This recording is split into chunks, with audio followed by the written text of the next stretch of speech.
2019학년도 경희대학교 의학계 물리 모의 논술 특강을 시작하겠습니다. 다음과 같은 순서로 진행을 할 거고요. 먼저 물리 논술 출제 의도에 대해서 간략히 설명해 드리겠습니다. 고등학교 교육과정의 물리 과목을 잘 이해하고 해당 내용을 적용하고 또한 상황에 맞게 판단을 하고 그것들을 표현할 수 있는 통합적인 사고 능력을 측정하고 적용할 수 있는 능력을 평가하고자 하였습니다. 먼저 제시문을 살펴보도록 하겠습니다. 첫 번째 제시문 가에서는 알짜힘의 개념에 대하여 설명하고 있죠. 물체에 작용하는 모든 힘을 합한 것을 알짜힘이라고 설명을 하고 있습니다. 두 번째 제시문 나에서는 알짜힘과 가속도의 관계를 설명해 주고 있습니다. 물체의 질량과 가속도를 곱한 값이 알짜힘과 같다는 것이죠. 세 번째 제시문 다에서는 용수철의 탄성력에 관한 설명을 하고 있습니다. 용수철 상수와 압축된 길이를 곱한 것이 탄성력과 같다는 것이죠. 네 번째 제시문 라에서는 용수철의 주기 운동을 할 경우 주기가 어떻게 주어지는지에 대하여 설명을 하고 있습니다. 주기는 2파이 곱하기 제곱근, 추의 질량을 용수철 상수로 나눈 값에 제곱근을 곱한 값과 같다고 설명을 하고 있습니다. 자, 논제를 살펴보도록 하겠습니다. 논제에서는 그림과 같이 경사각이 각각 θ1, θ2이고 마찰이 없는 경사면에 두 물체가 실로 연결되어 있는 상황을 보여주고 있습니다. 왼쪽 사면에 있는 물체는 A, 오른쪽 사면에 있는 물체는 B. A와 B의 질량이 다르죠. 왼쪽 물체는 EM이고 오른쪽 물체는 질량이 M으로 되어 있습니다. 그리고 왼쪽 물체에는 외부에서 일정한 힘 F가 작용하고 있다고 표시되어 있죠. 자, 이 문제에서 중요한 부분은 두 물체가 일정한 속력 V0로 움직이고 있다는 조건이죠. 이게 굉장히 중요한 조건입니다. 문제를 푸는 데 있어서.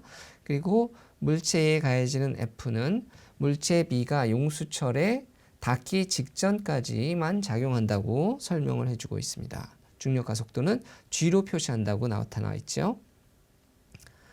자, 논제 2-1은 이 두 경사각 θ1과 θ2 사이에 만족되어야 하는 부등식을 구하고 그 근거를 논술하라고 되어 있습니다.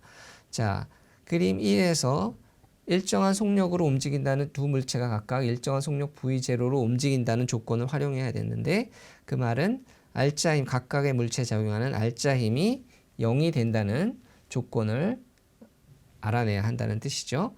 따라서 각각의 물체에 작용하는 힘을 표시를 해보면 물체에 작용하는 힘은 외부에서 작용하는 힘의 빗면과 평행한 성분, 그 다음에 장력, 그 다음에 중력이 빗면과 평행한 방향으로 작용하는 성분, 요 세 가지가 되겠죠. 그것을 모두 합친 것이 A에 작용하는 알짜 힘이 될 것이고 물체 B에 작용하는 힘은 역시 B에 작용하는 중력의 사면과 평행한 방향의 성분 그리고 중력 두 가지죠. 따라서 A에 작용하는 알짜 힘은 요 세 힘을 합친 것, 물체 B에 작용하는 알짜 힘은 요 두 힘을 합친 것이 되겠습니다. 네, 두 물체가 각각 다 일정한 속력 V0로 움직이기로 했으므로 A에 작용하는 알짜 힘도 0이고 물체 B에 작용하는 알짜 힘도 0이어야 되는 것이죠. 따라서 T, 장력과 외부에서 작용하는 힘 F가 각각 세타의 함수로 표시된다는 걸 알 수 있습니다. 그런데 문제가 성립하기 위해서는 외부에서 작용하는 힘 F가 0보다 커야 되므로 이것이 0보다 커야 되기 때문에 sin θ1은 sin θ2 나누기 2보다 커야 함을 알 수가 있고 이것이 바로 θ2와 θ2가 만족해야 할 부등식이 된다는 걸 알 수가 있습니다. 자, 그 다음 제시문을 볼까요? 논제 2-2를 보면 이제 물체 B가 경사면을 내려오다가 그 밑에 위치한 용수철을 누르기 시작한다는 게 그림 2에 표시되어 있습니다. 앞에서는 물체에 작용하는 힘이 F라고 표시되어 있었지만 여기서는 F'이라고 표시되어 있죠. F와 다른 힘이라는 걸 암묵적으로 나타내 주고 있는데요. 이 경우에 있어서도 역시 F'이 작용하고 용수철이 X0만큼 압축될 때까지만 두 물체가 일정한 속력 V0를 유지한다고 조건이 나와 있습니다. 앞에서의 문제와 마찬가지로 A, B에 물체 A와 물체 B에 작용하는 알자힘이 여전히 각각 0이 되어야 된다는 뜻인데 앞 문제와 다른 점은 물체 B에 작용하는 힘이 장력과 중력의 빗면과 평행한 성분에 추가적으로 용수철에 의한 탄성력이 작용한다는 걸 고려를 해야 된다는 뜻이죠. 즉 용수철에 작용하는 탄성력 때문에 물체 B에 작용하는 장력이 바뀌게 되고 그 장력이 결국 A에도 바뀌게 된다는 것을 파악하는 것이 가장 중요한 부분입니다. 자, 그래서 문제를 보면 x0의 최대값, x0의 최대값이라는 뜻은 두 물체가 일정한 속력 V0를 유지하면서 압축이 되는 x0를 말하는 거죠. 그 최대값을 구하고 그 근거를 논술하시오 라고 문제가 되어 있죠. 자, 설명드린 바와 같이 두 물체가 여전히 일정한 속력 V0를 유지하고 있다고 했으니까 A와 B에 작용하는 알자힘이 각각 0이어야 하므로 A에 작용하는 알자힘 그리고 B에 작용하는 알자힘이 0이어야 된다는 조건으로부터 장력의 크기와 외부에서 작용하는 힘 F'의 크기를 이렇게 표시를 할 수가 있습니다. 자, 이 경우에 있어서 장력은 항상 당기는 힘만 작용할 수 있기 때문에 T가 0이 되는 순간이 x0가 압축된 최대의 값이라는 걸 알 수가 있고요. 따라서 이 값이 0이 되는 조건, 즉 xm은 mg 곱하기 sin θ 2 나누기 k가 됨을 알 수가 있습니다. 자, 그 다음 문제를 살펴보겠습니다. 용수철이 xm의 2배만큼 압축된 순간 물체 B의 속력이 0이 되었다 라고 되어 있죠. 이제 용수철의 압축 길이가 x는 xm에서 x는 2 곱하기 xm이 될 때까지 걸린 시간을 구하라고 문제에서 주어져 있죠. 자, x가 xm까지는 물체 B의 속력이 일정한 속력 V0였고 그 다음에 xm부터 x2m까지는 용수철의 힘에 의해서 장력은 더 이상 작용하지 않고 물체 B에 작용하는 힘은 중력 중에서 빗면의 평행한 성분 그리고 용수철에 의한 탄성력 두 가지만 작용하고 있기 때문에 x는 m에서 x는 2m까지 움직이는 동안은 뭐에 해당되는 경우와 같냐면 이 물체가 용수철에 의해서 주기운동을 할 때 그 주기운동의 4분의 1 만큼의 운동을 한 경우와 같다는 것을 알 수가 있습니다. 따라서 x는 m에서 x는 2m까지 움직일 때 걸린 시간이라는 것은 이 용수철에 의한 주기운동의 4분의 1만큼의 시간이 걸린다는 것을 알 수가 있는 거죠.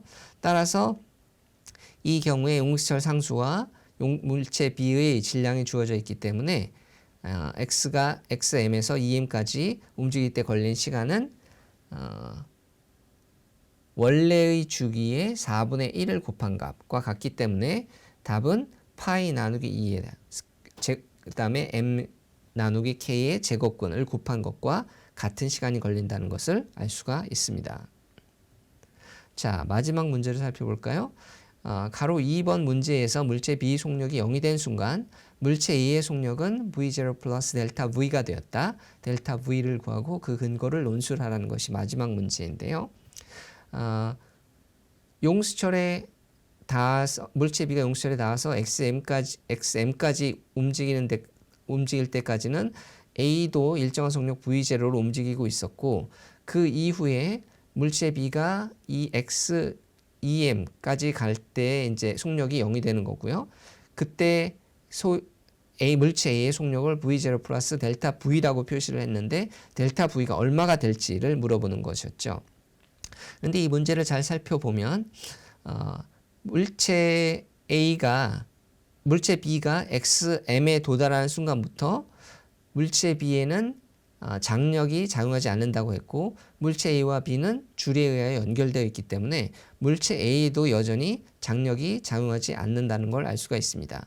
또한 물체 A에 작용하는 외력이 이렇게 주어지는데 그것에 작용하는 중력의 빗면에 평행한 성분과 정확히 같기 때문에 이 물체 A에 작용하는 알자힘은 0이 된다는 것을 알 수가 있고 따라서 물체 A는 물체 B가 주기 운동을 하는 동안 등속도 운동을 한다는 것을 알 수가 있습니다. 즉 V0가 계속 유지되고 델타 V에 차이가 없다는 뜻이죠. 그 말은 델타 V의 값은 0, 즉 등속도 운동을 한다는 것을 알 수가 있습니다. 예, 이상으로서 의학계 물리 논술 특강을 마치도록 하겠습니다. 감사합니다.